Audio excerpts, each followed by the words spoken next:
Welcome to a special episode of the One Piece Wiki podcast. Today, we're going to be going through something that Future wrote for the holiday season. In hopes You that just would said be... One Piece Wiki. I thought this was Bleach Wiki. Oh, you know what? It's a wiki. Honestly, we can't call it a podcast. It's going to be a shit post. So Future wrote a very special something for the holiday season, and I hope it makes you feel more merry inside. Is Future gonna read the first I'm, part? I'm gonna read it. Oh, you're gonna read it. Okay. Yeah, That should I'll be read. That should be even more interesting. I'm now on the second story. Yeah, I think I'm just gonna read the poem. We'll just get through that. So, without any further ado, I'll try not to go too fast, favor. So. It was Christmas time, and all through the land, the Quincy's were stirring, whether boy, girl, or hand. For once every year, the Quincy's give up trying to stuff the Shinigami into a small plastic cup. Whether it's jovial as a mask or as grim as King do. All of them, all the Quincy's, each one of them knew. Even you, Avok, with his panties permanently in a bunch, spent one day a year trying not to throw a punch. In the center of the fortress, among the ice and snow, was a tree that exuded a brilliant white glow. With the proud Quincy's cross adorning each and every branch, it was a sea of white, matched only by a winter avalanche. But there was one Quincy who was there whose mood was more dark, his panties more bunched up than their beloved monarch. From France or from Spain, no one seemed to know. His shrift was X, his name Leo Barrow.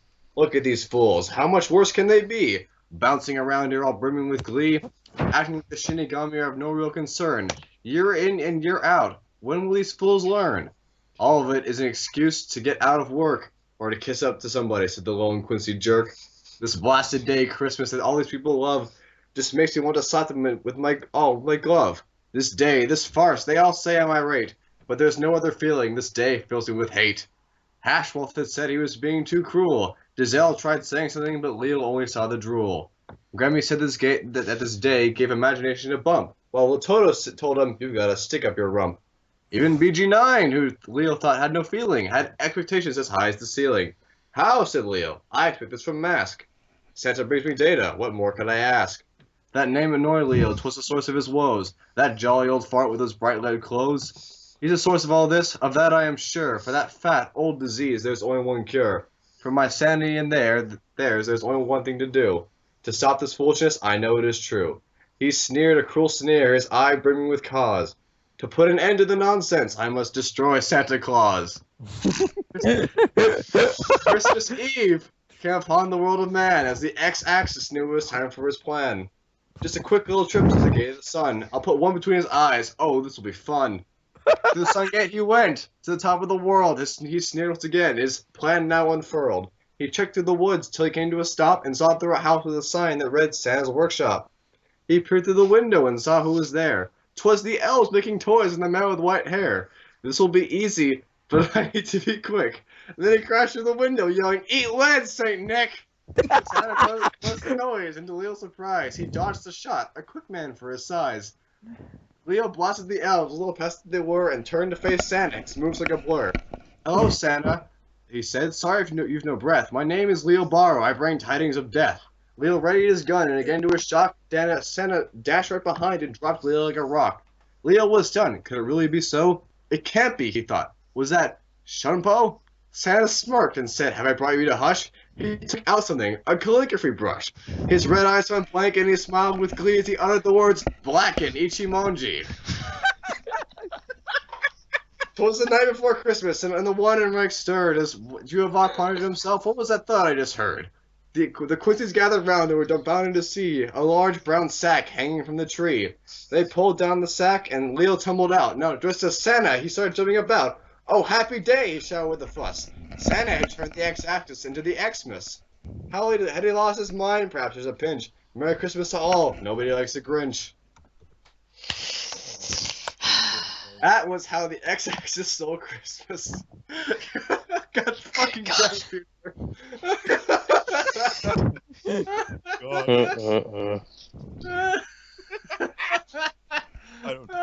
I don't know what drugs I was on when I wrote this. Elon Saint Nick. think I had a little too much fun. You're crazy, dude. I think I hate myself. Fucking Ichibei though. Did he paint his beard white or what? Yes. Exactly. Just for context here, it's not that Ichibei was just pretending to be Santa. No. In this universe, Ichibei is Santa. I see nothing wrong with this. Just like 364 days out of the year, he's just the Royal Guard's leader. But that one certain day, he has to put on the suit, paint his beard white, and go. God almighty. Now Zilly. Guys, plot twist. Oh, it was Rudolph. Now Zilly, you wanna read the other two parts of it? Oh God almighty. I do. I'm just gonna pray to a few deities that my computer hangs in there. Alright, so okay. Alright, this is now are we gonna have to do different parts here? Cause No, this is gonna be Future's fanfic podcast. I guess. No. I mean, can we like take turns or something? Okay. How about you take this? Or so you I think I get what he's saying. I think he's like, are we gonna have like different roles? Oh well, there's like too many characters for us 6 people. Yeah, no, yeah, too much. No, I'm fine. You just go ahead and do what you want to do. Tell you what, Schiff, you could do the third story. Like we could each do. Like. Oh, okay. Yeah. Okay. Future, you read this one. Okay. Okay. All right, and just for context, with the second one, there's some Kill la Kill references in it, because it's me, and of course it is. Some Kill la Kill references. Well, I mean, it helps for people if they've read the other 2 stories, but. Yeah, but not like they absolutely need to. It would just help. The context. Okay, so this doesn't heavily reference the other 2. No, just have you gone through it yet? Not yet. I was reading it and then I stopped because Zil was reading the poem. No. So I decided to just follow along. Okay, but regardless, let's start with what I refer to as Shrift B. Yes, I named them Shrift A, Shrift B, and Shrift C between the different stories. But without any further, the only context you need to know is that Kenpachi has the hots for Nui Harime from Kill la Kill. That's like all the context you need. And also Wait, hold on. Saraki actually has he has romantic feelings? Yes. Because she is essentially him in girl form. Like, extremely girly form. The only thing he's interested in raping is realms, namely the Soul Palace. Oh, Future, okay, I have a request. You read this part. Can I read all of Rose's dialogue? By all means. Okay, good. Do it. Okay. Alright, so anywho's it. Now for Shrift B, Kenpachi's winter job. So, Captain, began Ikaku, what exactly are you planning? Kenpachi Zaraki was sitting in his office with Ikaku and Yumichika also in there. I'm planning to buy that Nui chick a gift for Christmas. All I need is my debit card and I should be good. Slight problem there, Captain, began Yumichika. You're all out of money in your account. What? How the fuck did that happen? Well, we kind of took your card with us on our trip to the human world a few weeks back. How the hell did you spend all my money on that? Wait, were you buying dirty movies again? Maybe. Oh, so that's what it is. It all makes sense. I was wondering why the hell my bank statement said I paid for something called the Diamond Thrust Rebellion. Yes, you heard that right. The Diamond Thrust Rebellion. Moving along. You know, not without sequels. Memories of Nobody. Okay, good. Go ahead. Don't mind me. Moving on. Well, how the hell am I gonna pay for a gift now? Demanded Kenpachi. Well, began Yumichika, You could always get a temporary job, just enough to pay for gifts. Freaking wonderful. Any ideas? Well, there's this. Hikaku pulled out an ad. The hell is... Oh, no. No way in hell am I... The next day, Kenpachi was sitting in his office, wearing a Santa suit. You have got to be shitting me, he grumbled. How do you think I feel? Toshiro Hitsugaya was standing next to Kenpachi dressed as an elf. Well, hopefully it won't be too busy, grumbled Kenpachi. Yeah, keep thinking that, said Toshiro, who gestured forward. A long line had formed outside the 11th Division. Kenpachi grumbled further. Shit! Alright, so should I do a voice for Kenpachi? Maybe just this, deep, grovelly thing, just to differentiate? I don't know. You can do the Sure. Batman voice. I don't know, I guess. Alright, I'll just do the Batman voice. Alright, first up, Ikaku and Yumichika. Hey, Captain! Exclaimed Ikaku. Oh, great! Groaned Kenpachi. The hell do you guys want? Well, we wanted to... Not you! Kenpachi rose up and punched Ikaku away.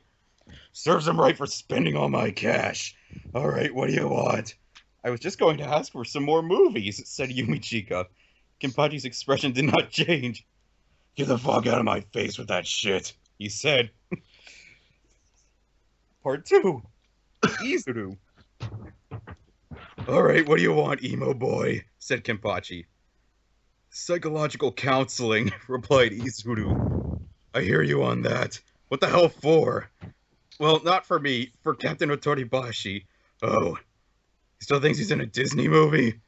Yes, but he's getting worse. It's gotten to the point where he's singing in different languages now. You're shitting me. I wish I was. Have a look. Izuru played a video on his phone. Phil? Keiner Stunts und so stämmig und sinnig und mein Biceps sind's ganz wunderbar. Holy, uttered Kenpachi. Und sind mein Körper ist trotz voller Haar. So can you help him, Captain Santa? Dude, what he needs is an exorcist. Captain Santa. I like Captain Santa. Ooh, can I do my Yuri's voice? Go ahead. Okay, third part, Mayuri Kurosuchi. And so to summarize, I require 24 hypodermic needles, 36 new specimens, a few oxygen tanks, some Quincy organs, a half a dozen Roncar spleens, Toby Keith's new album, a new computer, preferably with twice as much data storage as my current one, the souls of 100 virgin fullbringers, a map of Wikimundo. Kenpachi sat in silence. Kill me now, O merciful creator, he thought. Part 4. Aikuro Mikisugi, aka Nudist Beach. Well, hello What? there. Who is this from? He's from Kill la Kill. Then. Oh, okay. Okay. Well, hello there, Santa, said Mikisugi. Who the hell are you? Why is your junk glowing? Where the fuck are your pants? Well, for Christmas, I'd like a few things. How's about we start with a G-string? Part 5. Jesus. You're all right. These are the writings of future. Hold on a second. Are you calling it for help or are you laughing? I think we're all just laughing. Okay. Just make sure it's okay. All right. Are you all right there, 45? Yeah, I'm fine. Okay, just making sure. I'm just thinking of Kenpachi actually saying this shit to him, and it's all fucked up. Oh, trust me, it gets better. It's... Motherfucker. Part 5. Nell. Yes, Nell's gonna... Alright, Shorty, who's next? Now that I think I want to know. Careful what you say, Santa. Alright, Zill or Schiff, either one of you want to do Nell? Do Nell's I'll try I'll try to do it voice in my terrible high pitched voice. All right, go ahead. Well, Nell's voice is up. What the? Nell, in her adult form, hopped onto Kenpachi's lap. Hi, Santa. She exclaimed. Well, hello, nurse, thought Kenpachi. Looks like this job's got its perks after all. Better not say something stupid. Alright, Greenie, what you want? Well, I could use something to hide my mask fragments. People surprisingly don't take all the bolts of horns. And maybe a new sweater. For when it gets all nipply out, right? Silence. Nell's expression turned annoyed. Whoops. Number 6. You're a Gamagori. He's from Kill la Kill too, just for reference. Kenpachi, his eye blackened, was looking up at Gamagori, who had a mistletoe hanging from his chin. Okay, Frog Dude, explain something to me. Why the hell do you have that thing on your chin? Alright, I got this. Well, I was hoping that for Christmas I'd get my first kiss. So why the hell are you talking to me? Why you ask one of those skimpy girls from your world? I'm sure they'd be happy to. Toshiro's eyes widened as kissing sounds were heard. Kenpachi screamed in anger. Gah! Bastard! You're fucking dead! Alright,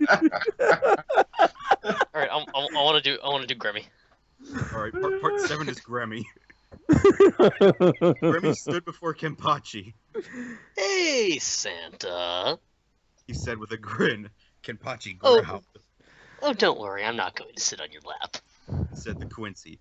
Best goddamn news I've heard all day, replied Kenpachi. Suddenly, a giant, vicious-looking bear appeared on Kenpachi's lap. Nope, I'm reserving that honor for my new pet. Say hello to Santa, Mr. Fluffy Butt. The bear roared as Kenpachi's eyes widened. Toshiro winced at the scene as slashing and biting noises, combined with screams that sounded like Tom the Cat, could be heard. And in case you don't know what those sound like, those are basically the ones that go, "Ah!"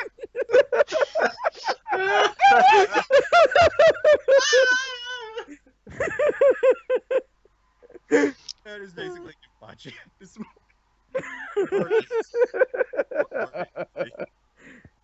Mako Mankansho, also from Kill la Kill. A heavily bandaged Kenpachi sat in silence as Mako read aloud her list, which stretched longer than her own body.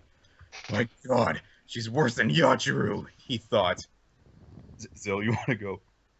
Oh god. I was trying to think of a voice for her. Oh, I know. Really hyper, just something really hyper. Oh, okay. Okie dokie, that's it for the food stuff. Now for the clothes. Why the hell did she sound like Kenpachi? Because why not? She been taking too much testosterone lately. You hang on Gamagori too much, that's why. Oh god. Girlie, we've been sitting here for almost half an hour. Aren't you any closer to finishing? Oh, don't worry, I'm about 5 sections away from the halfway point. We'll be done in no time. Mako continued reading her list as Kenpachi could only sit in silence. His eyes had long since grown empty. Part 9. Shinichi Izumi. Yes, Shinichi from Parasite somehow found his way into this. Okay. Okay. The hell's Well, up with you? Huh? At least it's not Shinji from Evangelion. The hell's up with you? Kenpachi said to the nervous looking young man. Shiff, you want to do? I don't know this guy, so. Okay. Sure, I'll try it. What? Just because it's got a nervous voice? Just yeah, kind of a nervous voice. Just do a normal voice. Hey, Santa, I need a humongous favor. There's this thing in my hand that I can't get rid of. So go see a doctor. I can't do shit about that. No, it's not like that. Suddenly, Shinichi's hand gained an eye and a mouth. Shinichi, are you attempting to ask this rather large man to separate us? Oh, be quiet, me. I don't have any other ideas. Shinichi continued arguing with his hand as Kenpachi reached for his phone. Yeah, Kurotsuchi, I think I have something for you to poke and prod. It's weird and freaky, right up your alley. No, I still don't have your freaking album. Part 10, Con. Alright, who wants to be Con? Alright, I'll be Con. This is gonna be fun. Yeah. This is gonna be fun. Hi, Santa! Shouted Con. Okay, what I want is... No! Kenpachi pulled out his sword and pointed at the plushie. I haven't fallen so far that I'm gonna take requests from a freaking doll. Now disappear. But how else am I gonna get a Nozomi blow-up doll? Kenpachi's expression became blank. A short while later, Toshiro returned from a bathroom break to find Kenpachi cutting lines into the wall. Zaraki, what are you doing? Cutting lines into the wall. Uh-huh, I can see that. Why are you cutting lines into the wall? Because I've lost control of my life. Stu, why are you cutting lines in... Stu, why are you cutting lines into the wall at 4 in the morning?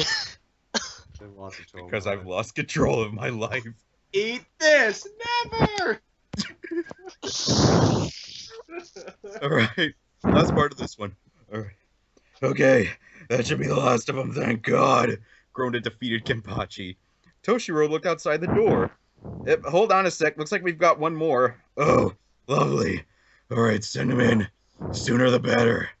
Kenpachi's eyes widened as the ground began to shake with each step the person took.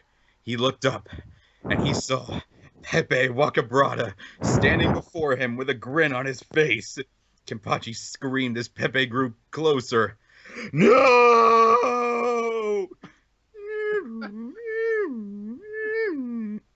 No. Later at the 4th Division barracks, Kenpachi laid in a bed in the medical ward. A pink balloon with "Get well soon, Yachiru" written on it was next to his bed. Well, isn't this just fantastic? I can't believe that tub of lard actually sat on me. For once I tried doing something nice, and I got shat on for it. Now I get to spend Christmas alone in a freaking hospital bed. And I haven't even gotten a cent to buy a gift. What a load! Kenpachi noticed that a pink present was lying on the desk next to him. The hell? Kenpachi grabbed the box, only for the box to suddenly unravel as someone popped up. It's you! It was Nui. I got her. Okay. Hey there, handsome. I heard you were all down the dump, so I came to fix that. Okay, Nui is the medic from Team Fortress 2 suddenly. She's German. And that's how I lost my medical license. You know, I was actually planning on making like one of the Stern Ritter the medic, but you know, I could go with this. I could stick with this. Anywho, you're killing me, darling. Oh, don't get all sappy. No, I mean it. My legs are crushed and you're sitting on them. It hurts like hell. Oh, whoops. She jumped off the bed. So I guess that means no naughty business. I'm not mad. You being here satisfying enough. Oh, you're too much. Hey, when you're all healthy, do you want to go torment the townspeople with me? I can think of no better way to spend my Christmas, darling. And so the surly 11th Division captain ended up with a good Christmas after all. And what of the other Shinigami? Well, outside the 3rd Division barracks... But please, Captain Otarabashi, you need to come to your senses, yelled Izuru. A huge crowd had developed as Rose had locked the door to the barracks. He isn't responding. What should we do? Gremmy walked forward. Shift. Let's see. Hang on, I've got this. Rose sat in his chair. Dismissed. Rejected. Publicly humiliated. Why, it's more than I can... Mr. Fluffy Butt appeared in front of Rose, growling. And the Soul Society on Christmas came alive with the sounds of Tom the Cat's screams of anguish. Okay, am I reading the 3rd story? Yes, you can. Except when we do the voices and we can just go back and forth with those. Alright, if someone wants a voice, they just gotta claim it, I guess. Alright. Let's see. Let's go. You have a link to any of this future? Yeah, I do. Hold on. Alright, I'll start reading, I guess. Shrifsy, Mayuri's incident. Within the confines of the Shinigami Research and Development Institute. Captain Kosuji, is that what I think it is? Asked Akon. Yes, indeed. How on earth did you get this much? Simple, really. Your mom got it for me. Regardless, how should we go about distributing it? Well, the Captain Commander is having his annual Christmas tea party with all the captains and lieutenants. Perhaps find a way to spike their tea. Yes, of course. So what's going to happen once they consume it? Who knows? It wasn't made for people, after all. Nobody's been foolish enough to try it. Do you get what I'm saying? We will go down in the annals of history for this. We will become heroes. We're awesome. Later in the first division. I got Yamatoto. Oh boy. Yamatoto. All right. I'm still Kenpachi. Oh yeah. Go on. All right. Before we begin, Yeah, Yamamoto. Zeroki, where is Lieutenant? Out. Out? Doing what? Eating candy off the side of the road. Fuck if I know. As if I should have expected anything different. Anywho, where is Kuretsuchi and his lieutenant? Who wants to be Rengi? I'll be Rengi. Well, he told me that he and Nemu are going to, and I quote, practice the time-honored Christmas tradition of giving coal to small children and harvesting their tears for research purposes. Oh. Of course. How could I have forgotten? Why are you still just at... So you want to go over that line again? You were kind of cutting out. As for you, Otoribashi, why are you still dressed like that Gaston fellow? Rose said nothing and simply winked. Well, with that out of the way, Chojuro, fetch the tea. Shit. Go on. A short while later. I don't know about all you, but I'm feeling unusually frisky at the moment. Said Yamamoto. Same here. We should all pair off and have a shag fest, said Kenpachi, smiling. Oh, sorry. Is that literally all you think about, Zaraki? Asked Toshiro. Shinsui. I agree with Zaraki. Perhaps we need to take this party downtown. Shinsui. Is he supposed to be French? I was just trying to be a little drunk. Downtown. In all fairness, that's what I would have gone for, too. Yeah. Anyway. Chojuro, what did you put in this tea? Nothing aside from the usual Genryu Saidono. Whatever you do with it is making everyone feel a little lively. A messenger from the 2nd Division appeared. What's this now? A message from Captain Kuretsuchi, Captain Commander. Oh, wonderful. Thank you. Have some tea while you're here. Yamamoto began reading the message. His eyes widened. Kuretsuchi has drugged us. Okay, right, Shift, here you go. Congratulations! You've been selected for a groundbreaking experiment. Each cup of your delicious tea has been methodically spiked with copious amounts of horse Viagra.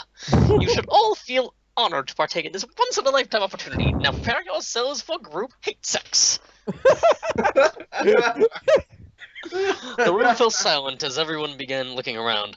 The 2nd Division messenger stopped mid-drink.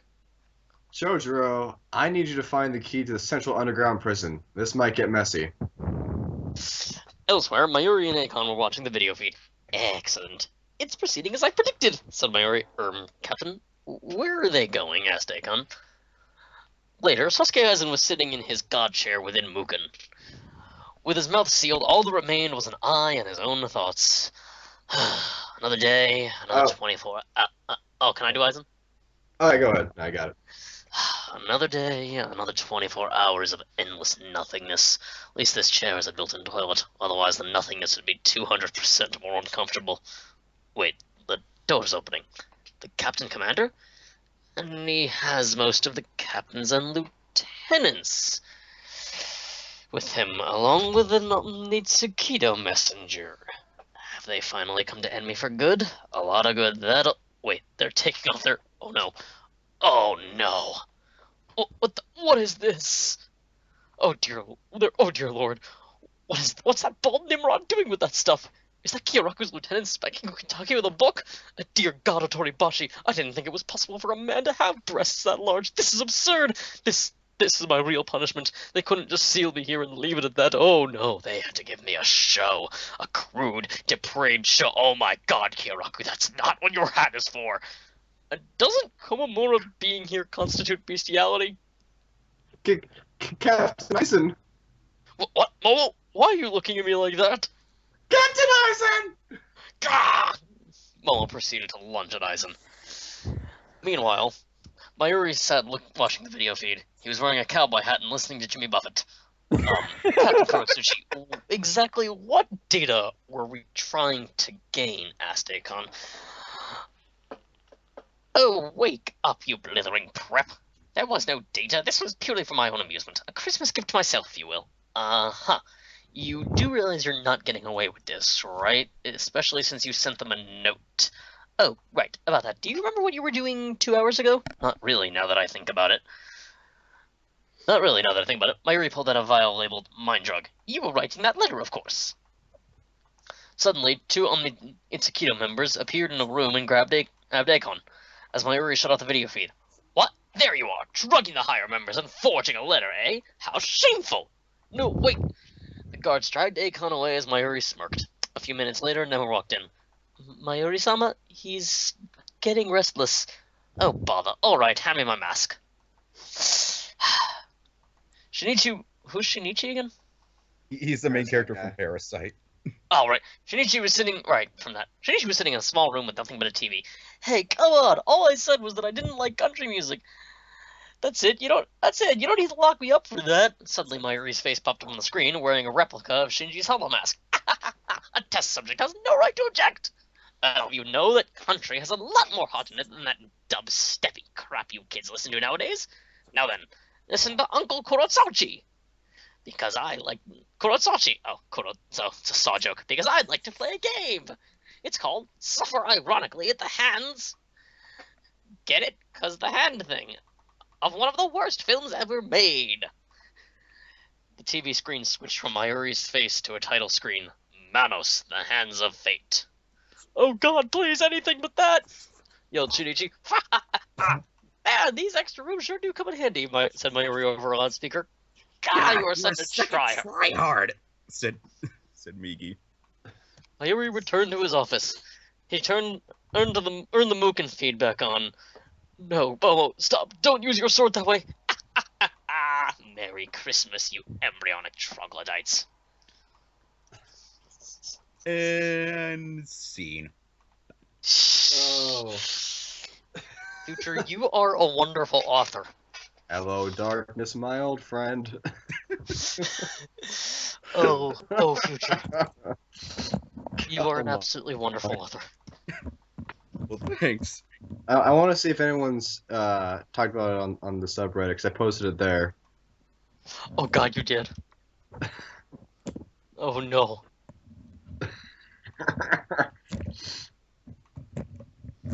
Wait up. Hell, it's downvoted with no comments. Yeah.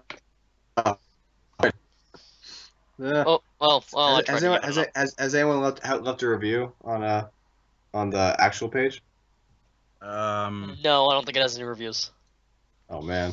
I think I've got to write my standard review about the chronicling these stories of the New York Times critic being locked up in Future.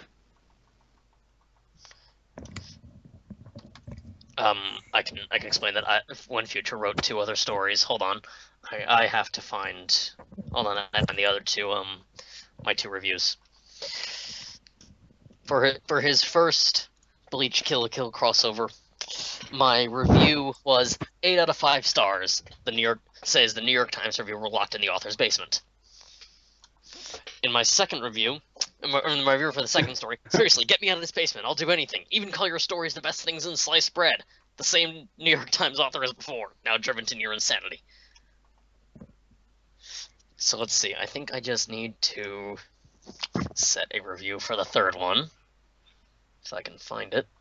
If I can find a place to review it. Ah, right here.